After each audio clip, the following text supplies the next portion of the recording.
Konnichiwa, welcome to MrsLinsKitchen. Today I'm going to show you how to make asparagus temaki. Temaki is Japanese hand roll that use a piece of nori that wrapped with different ingredients into a cone shape. Traditionally, sushi rice is used. However, today I'm going to show you a version without it, and it's perfect for people who are in low-carb diet. So let me show you how to make it now. Here is the ingredients overview. For the temaki sauce, I use 2 teaspoons of wasabi because I love the pungent taste of wasabi. Feel free to adjust the amount if you can't handle too much wasabi. Let's prepare the ingredients. With the asparagus, you want to keep the tender part and get rid of the tough end.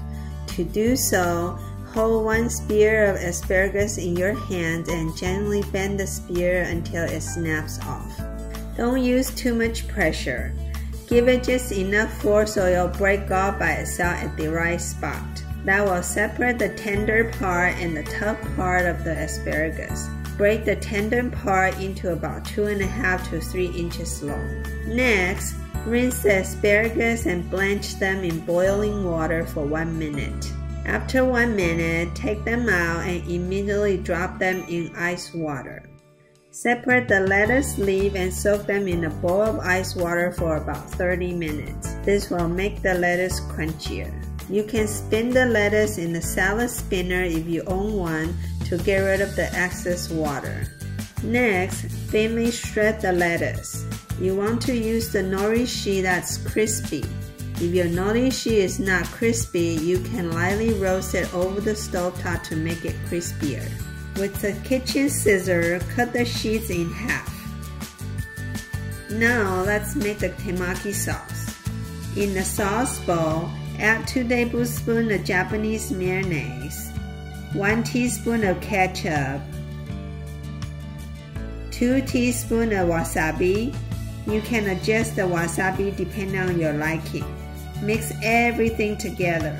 Ketchup will add sweetness to this sauce, whereas wasabi will add spicy or pungent flavor to it. To make the temaki hand roll, first place shredded lettuce on 1/3 of the nori sheet on the left. Next, add 2 to 3 pieces of asparagus on the better lettuce and place it closer to the top half. Drizzle some temaki sauce, then finish by sprinkle some Katsuoboshi. Slowly roll the nori sheet from left to right and make sure the ingredients are tightly packed as you roll. Asparagus temaki will become a cone shape and you want to eat it while it's still freshly rolled. I usually prepare plates of nori sheet, asparagus, shredded lettuce, and temaki sauce on our dining table and let everyone help themselves with the hand roll. Temaki, or Japanese hand roll, is not only a simple dish to serve as an everyday meal, but it's also a fun recipe for party. I hope you enjoyed today's recipe. Don't forget to subscribe to my channel and like this video. Happy eating and thank you for watching.